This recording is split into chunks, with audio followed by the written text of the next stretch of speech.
me get some of this crowd. Woo! Yeah! Woo! All right. Yeah! Woo! All right.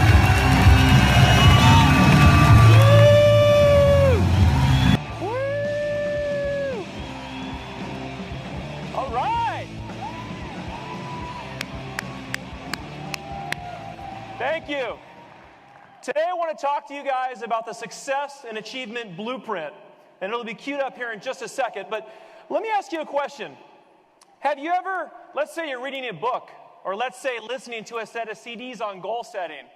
Have you ever noticed how you forget whatever material that you're currently focused on because maybe, you read something 6 months ago on attitude and maybe 6 months ago before that? Have you ever noticed that personal improvement seems to be a constant, never-ending journey where you never quite get where you're trying to go, right? Now, we all want to grow, and we all know that learning never stops. But we all need a map, right? A step-by-step map that literally lays out something that we can reference and re-reference when we get off track. And one thing we'll talk about today is state when we get to it. And even when things aren't working out, and your chart is not where it needs to be, you need to be able to control your state. And that's one thing we'll talk about. All right, so I want you guys to visualize what you'll see in a second, which is a series of boxes. And on the top, there's going to be 2 boxes that show up in just a moment. One is no ego, and one is open to learning. We all know the value of an education, right? Right, guys? Okay. We know we have to go to high school, and college is a pretty good idea, right? And we were all told to go to school because we want to succeed and achieve. But have you noticed how when you actually have someone that's succeeded, a multimillionaire that's going to show you step by step how to do it, have you ever noticed how sometimes, I know not this audience, but people react and are a little bit closed-minded to learning how to succeed and achieve? Does everyone notice that? Right? Why is that? I mean, virtually everybody knows the value of an education, but all of a sudden we get closed-minded when it's the very topic on success and achievement? Doesn't make any sense. And I know this audience doesn't fall into that category, but one thing I want you guys to start thinking about when you're influencing other human beings, and we'll get to the power sales part in a moment, I want you to think about that as a new tool, a new distinction for maybe to get them to open up their mind.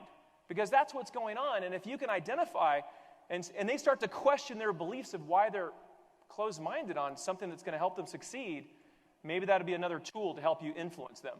Okay, now it's a little bit of a fine print, so I'll make sure I read each one of these, but open to learning, no ego. I'm going to move on. I know that this audience knows you have to be open to learning and have no ego, right? Okay. Next box, guys, personal responsibility. If we didn't have those top 2 boxes, this is the granddaddy. This is like the foundation of your tall building you're trying to build. If you don't have it, it falls down. Look, have you guys noticed that society is really split down the middle, right? You have your pull yourself up by your own bootstraps people, and then you've got everyone else that blames their parents, that blames their circumstance, that blames society, and blames everybody, right? Now, I know this crowd has nothing to do with that crowd. You guys are personal responsibility guys, right? Okay, but here's what I want to introduce you to, is to start thinking about the different levels of personal responsibility. So stay with me. I want you to start to think about, as we go through these, a scale of 1 to 10, and where you rate yourself on that scale. Now, we're all told extremes and things aren't good. Well, when it comes to these, I disagree. I think that we should become extreme on personal responsibility. Can you see any negative to being 100% responsible? No, right? So I want you to start thinking about the levels of personal responsibility. Imagine this. Let's say you had a conversation of, let's say, 3 people, and you're in business with these people, and there's something that went wrong a little bit, and you're all starting to blame each other, right? All of a sudden, imagine saying to that person, you know what? Let me stop you guys right here. This is my fault. I'm going to take responsibility. I'm going to fix it. The minute you say that, it's like you could hear a pin drop. People aren't used to that, are they? When you start taking responsibility at that other level, now what happens, you start gaining power, quality power, to help people, to influence them. you start gaining more power with yourself.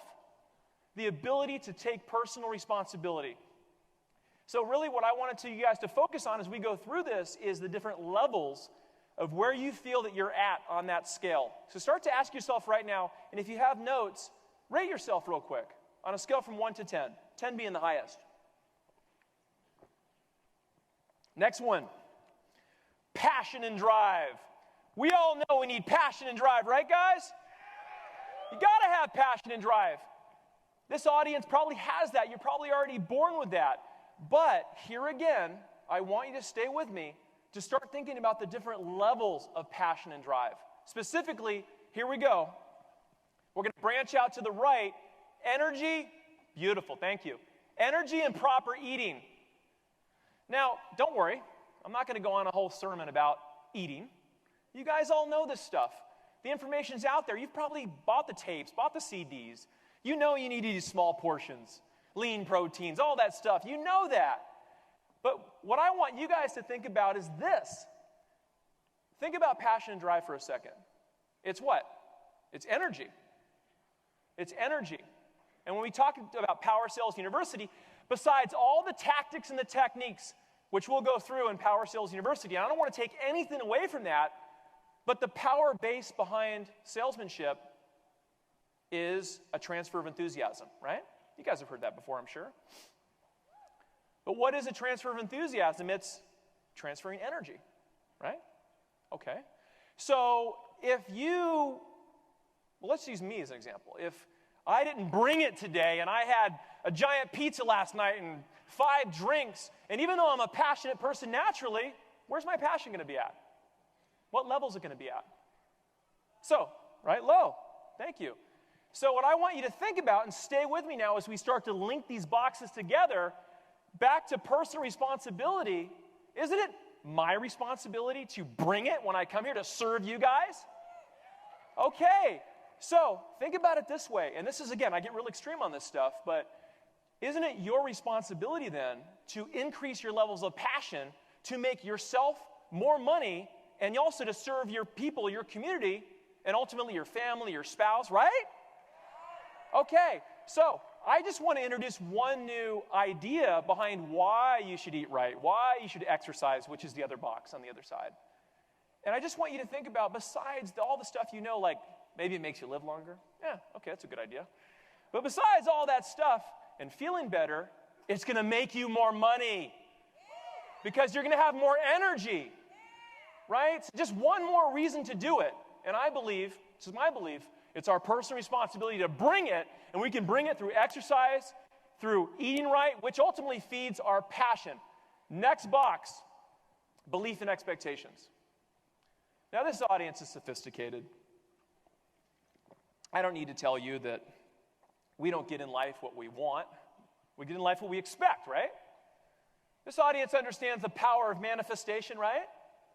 Okay, so let's move on. What I want to do is educate you and share with you what I believe influences your beliefs and expectations.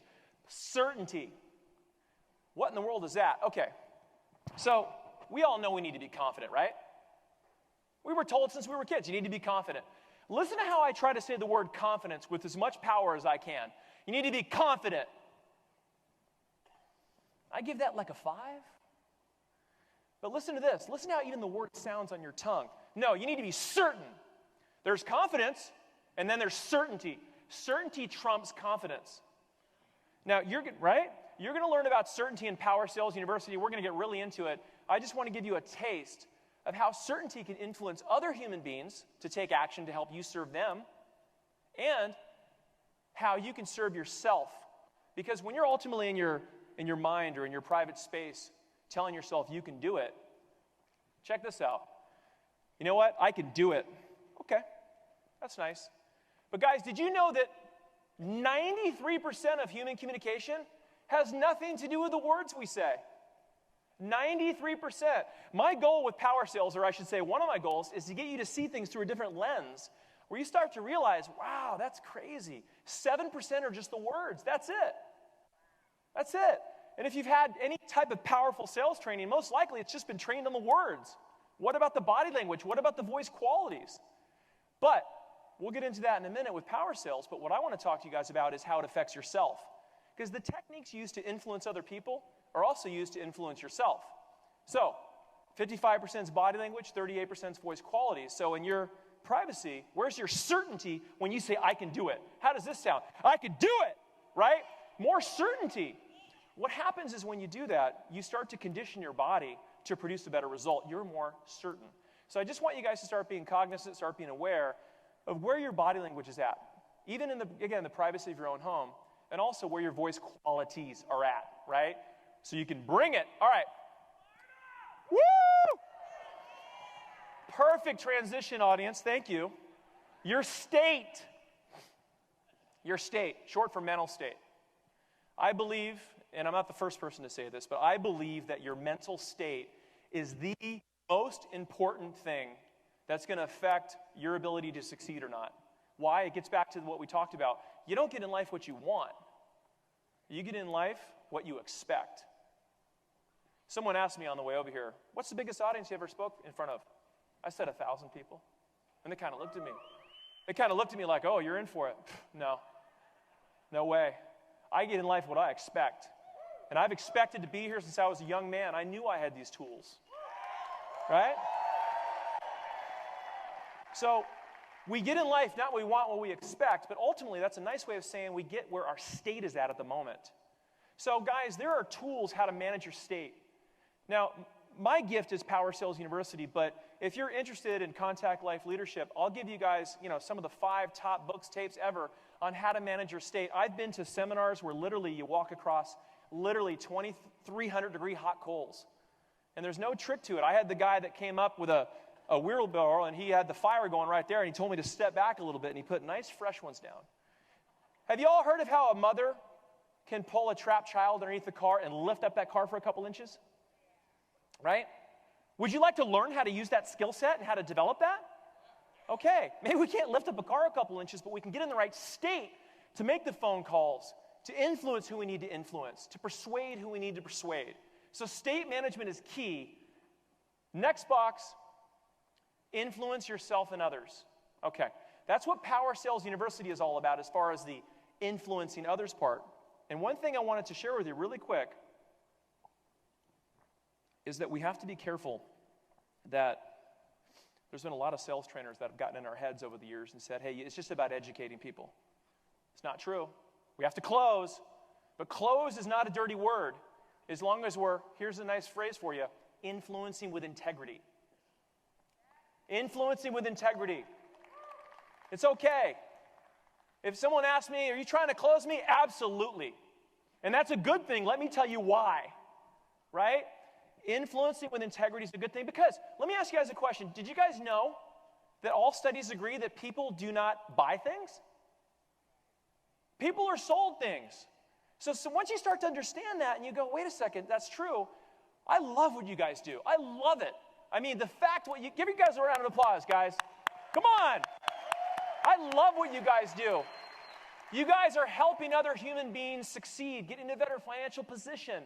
So if you really believe in what you do, and you now understand that people do not buy things, aren't you literally hurting them if you don't close them?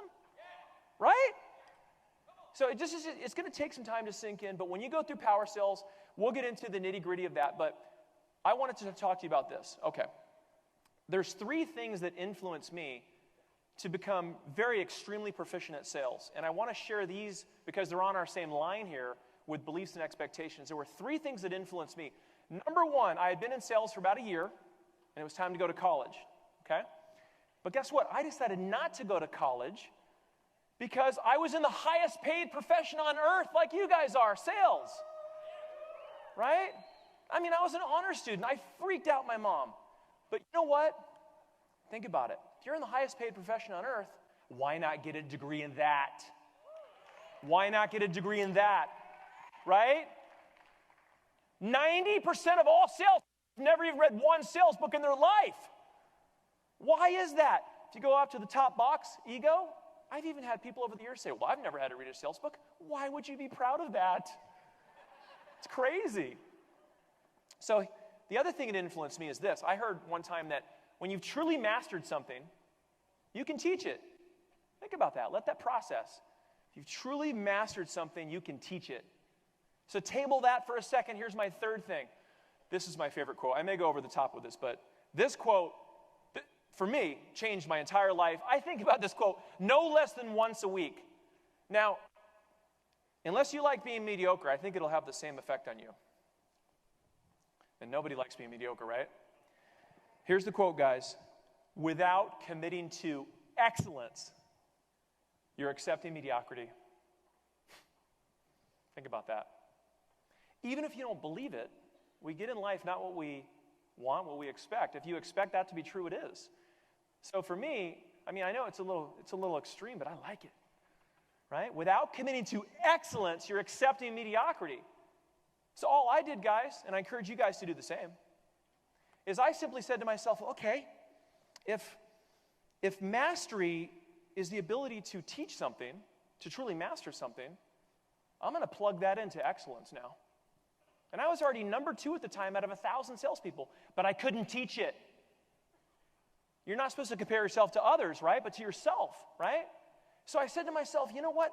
That's true. I can't teach it. Personal responsibility, right? Let's ratchet it up, right?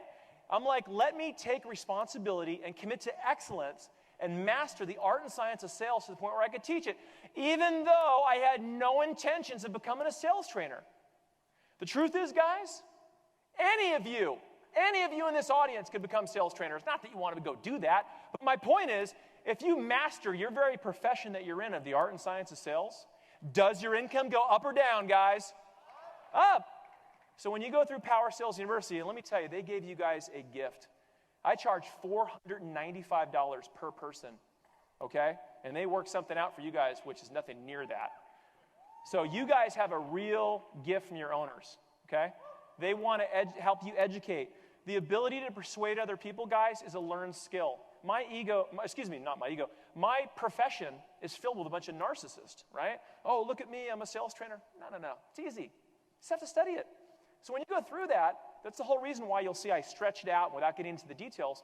I want you guys to take your time. It's spaced out like school. Use the power of repetition to actually master the content. Now, let's flip this around. The ability to influence yourself as well. So the same tools that you use on other people, close yourself. You should hear the conversations I have in my head. And I don't feel like working out. You do it, you bastard, I'm closing myself all the time. Fair enough, So, strategy. Next box. We all know we need to have a good strategy, right? You guys have an excellent strategy with this company. I love what you guys do. And they didn't pay me to say that. They didn't tell me to say that. I just love it. But if you're trying to see a sunset and you're running east, ain't going to happen, right? You got to have the right strategy. This audience knows that. What I want to talk about is branch out a little bit and what affects your strategy. And we could leave this up for a little bit. We talk about creative thinking. Creative thinking. My mother is an amazing artist from Florida. She's went to fine art school. That's all she's done. You try to throw math at her, her eyes glaze over. Me, I can't even draw a stick figure. But if all of a sudden you told me there was multi-millionaires overnight from artists, whew, I'm going to hone my skills. I'm going to take personal responsibility. And I'm going to become an amazing artist. So what I want you to think about is, it's kind of like in school, right? They say you've got 2 types of people. Hey, are you a math science person or are you more of a creative thinker? Well, I'm more that math science type, but guess what? I believe it's like a muscle, right? You have to exercise your muscle when it comes to creative thinking. Let me give you an example. They had a convention like this, much smaller, like 1,000 salespeople. Number 1 salesman that year, they sold unbreakable glass, okay? They had him up there and they said, number 1, what made you number 1? He said, what I do, you really want to know? He said, towards the end of the presentation, I put a piece of our unbreakable glass on the customer's desk, and then I hit it with a hammer. That's creative thinking, guys.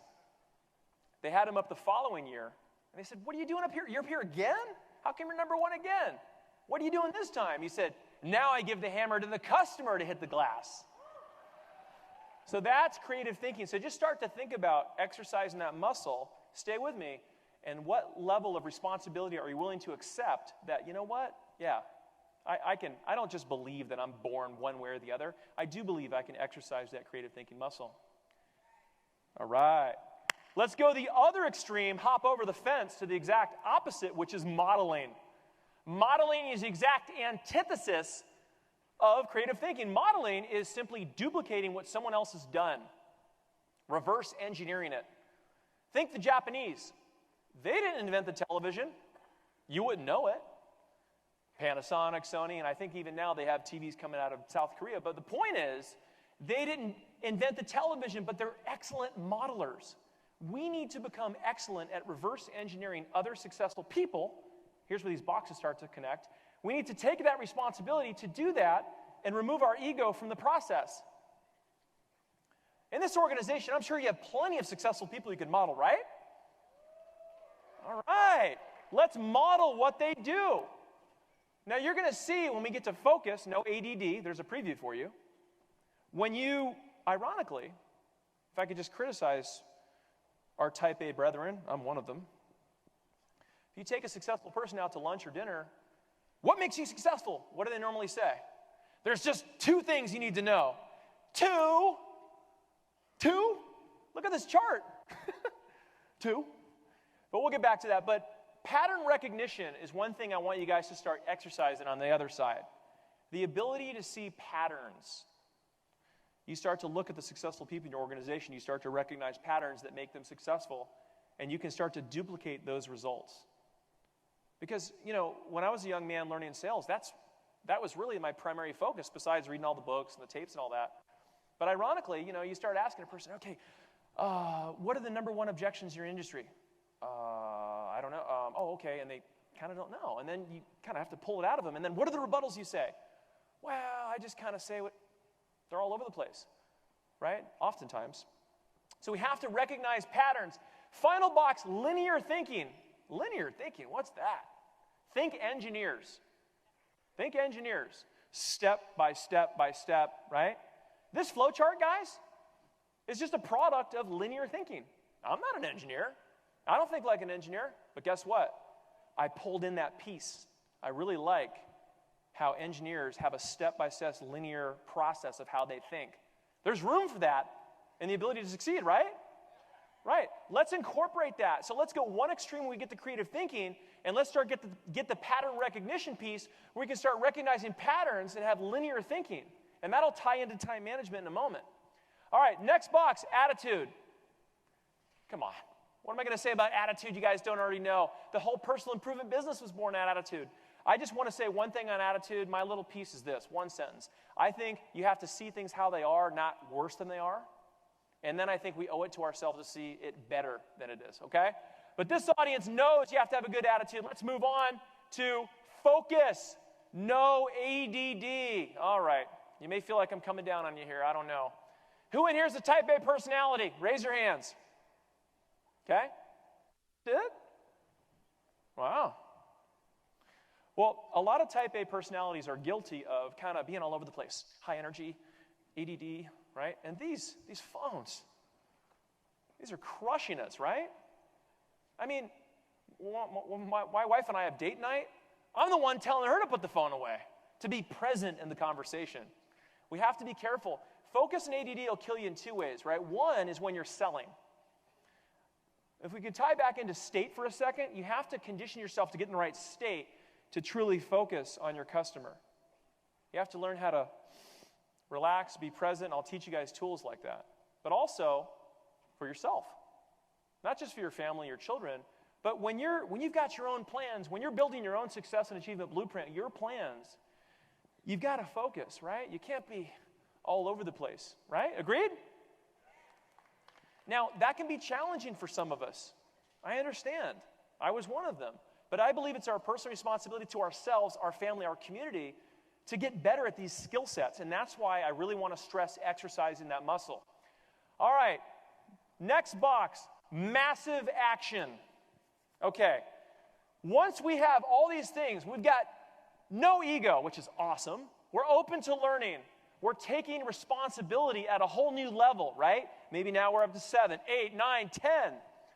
Now, where's our passion? Through the roof, because we're exercising, we're eating right, And now we have our beliefs and expectations that are on fire because we know how to get certain, and we know how to manage our state. We know how to manage our state. If I could say one more thing about state for just a moment. We can all succeed when things are going right. That's easy. Anyone can, right? How about when you get punched in the gut with some bad news? And you usually get more bad news, right? Murphy's Law, all of a sudden when it rains, it pours. I believe, again, tying these boxes in, it's our responsibility to manage our state so that we can manage ourselves through those parts when it's not going well. All right, thank you. Back to massive action. We all know we need to take massive action. What I want to talk to you about is taking the right kinds of action. The right kinds of action. I remember when I first was trying to do my first sales training business, and I was like 25, young. I was doing everything great, man. I thought I was, right? I was taking massive action. I already knew about massive action back then. And I was working on all the wrong stuff. But my logo was phenomenal. My brochures were I was going to the printer back and forth. Hey, what are you doing? What's going on, right? But I never made the phone calls. I never picked up the phone. So let's talk about time management and how that ties in to massive action. So, does everyone know the 80-20 rule? Right? You guys have usually heard it this way. The top 20% of a sales organization produces 80% of the results.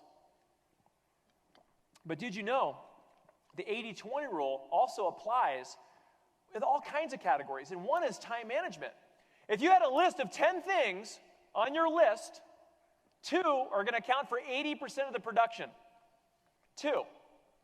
The bottom 8 are only going to account for 20% of the production. So we need to ask ourselves constantly, it's my belief, it's our personal responsibility, right, to ask ourselves, what is the most valuable use of my time? Am I working on what's most important? What was most important back then for me was picking up the phone. Picking up the phone, right? Now, in time management, they say that sometimes things are important, sometimes they're urgent, and oftentimes the things that seem urgent are important. Let you process that for a second. The things that are urgent are usually not important. Because back then, you know what, I'll make that phone call tomorrow. No problem, right? It's the most important thing to do. But I would push it off.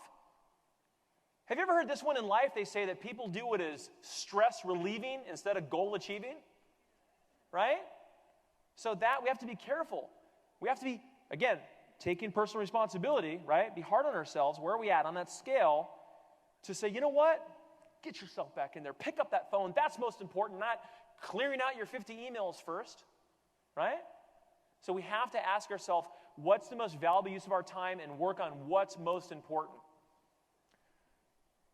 Across the other side, detail-oriented. This is kind of a blend of not having focus and ADD, linear thinking, pattern recognition, but if you're a victim of the type A personality, and there's positives and negatives to that, the negative would be, again, kind of being all over the place, right? Clear your desk, clear your mind, ask yourself what's most important, and really focus on the details. Again, guys, I believe that's a muscle we have to produce. Creative thinking, detail-oriented linear thinking, pattern recognition, right? Would you guys agree you're all in business for yourself? Okay. So don't you owe it to yourself to have the necessary skill sets to achieve at the maximum level? So then would you agree it's your personal responsibility to not only yourself, stay with me here, but to your customer? Huh? Check this out. When you look at your paycheck, that's how many people you've served. Think about that. Then all of a sudden that other statement I said maybe earlier starts to tie in with closing people. Closing people for their own good to help them. The more people you close, the bigger your paycheck. The bigger your paycheck, the more people you've helped. So you're not just letting yourself down in your commission. You're letting your community down. Look, I'll be honest with you guys. I've never spoken in front of a crowd this big. But you know what? I use the power of something called neuro-linguistic programming and state management to put myself in state. You know what I told myself? I said, you know, Jason, check this out for personal responsibility. I said, don't you be selfish and think about one of two things, either your fear of being nervous or thinking about, oh, good job, you broke through your fear. That's being selfish. That's like the level I took it to get in front of you guys, to serve you. I said, no, you are serving these guys. I go, think in your past, Jason. One quote you heard changed your entire life, and I could give examples after examples, but that quote about, without committing to excellence, you're accepting mediocrity, changed my whole life. So, see, I just changed my state. Thank you.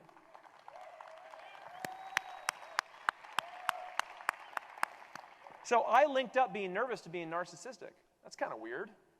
What? NLP can play mind games with yourself to help people, right? Because, it wasn't about me, it's about you. And it was true. I was being authentic, even though it kind of takes a minute to process. State management. All right, back to our boxes. Where are we at? Detail-oriented. Now, we either get our desired result, which is this box down here, or we get our undesired result. You get your desired result, you're done. Or you get your undesired result. So what happens if you don't get the results you want? Here comes that NLP and that conditioning again. If we get our undesired results, we need to embrace failure. Now, what I want to do is give you a logical reason why to embrace failure. Because sometimes with personal improvement, right? It sounds great. Yeah, embrace failure. Yeah. I want to tell you why to embrace failure. First set of tapes that I had on sale said it takes 9 no's to get to 1 yes. We all heard that? Well, I found that to be true in my first sales position. Now, I didn't want to manifest a no. I would close that person for all the good reasons in myself and them. But if I didn't close them, I got excited, literally, not just to feel great and be blissed out, but I got excited because I found it to be true. 1 more no, and it was almost like clockwork. I'd get 1 more no, get a yes. So I think we need to embrace failure. And let's talk about determination. Way back in the day, Phil Donahue's show, they had something like 15 millionaires. The details aren't important. 15, 17, I might be off my numbers. They had failed an average of something like 15 times, right?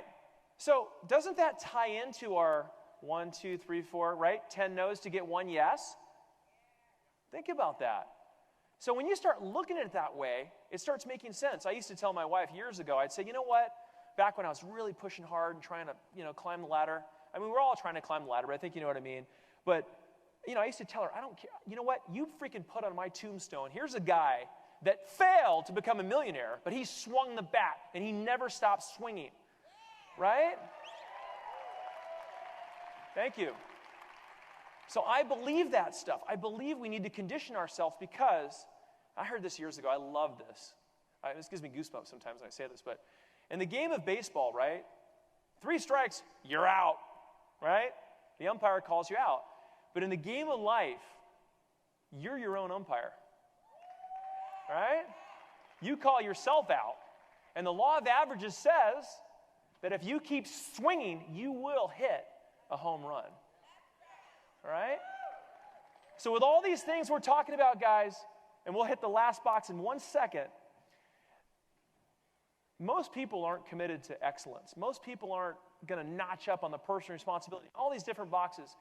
Guys, if you commit yourself to follow each one of these boxes, including your own, I want you to make your own success and achievement blueprint. Okay? This is just my version. I want you to make your own. Add boxes, delete boxes. But this is your map. Make your own map. Make this yourself and rate yourself on that scale from 1 to 10 because these, along with the things you add, are what's going to help you to become successful. What I don't want you, when I came through on my intro, is to fall into that trap of where you're reading some book on goals, and maybe again 6 months ago it was on attitude, and you forget this stuff. Let's take responsibility and take notes on the personal improvement we're going through. Obviously take action, but let's place it on our map so we can re-reference it. Final box, change your approach. How long would you give your average baby to walk, right? Mom, no, my baby's going to keep walking. You're going to change your approach. If what you're doing is not working, just change your approach. And that's why that line goes right back to strategy. Goes right back to strategy. You just need to rework your strategy. So what I wanted to do is sprinkle in a little bit of linear thinking into this process because, look, it's all great. We want to feel great, but that's why to feel great. Because we're serving other people. We're serving ourselves, personal responsibility, all the things we talked about. So what's going to happen, guys, when you log in Power Sales University, if you do want access to this chart, and I hope you do. I made a special folder for you guys. You're going to look at the bottom when you log in. It's going to say your file vault. Go in the file vault, and it'll be right there, a folder for your success and achievement blueprint. I'll see you guys virtually inside Power Sales University. I implore you to master the art and science of sales and get your degree in the art and science of sales. Thank you. Thank you.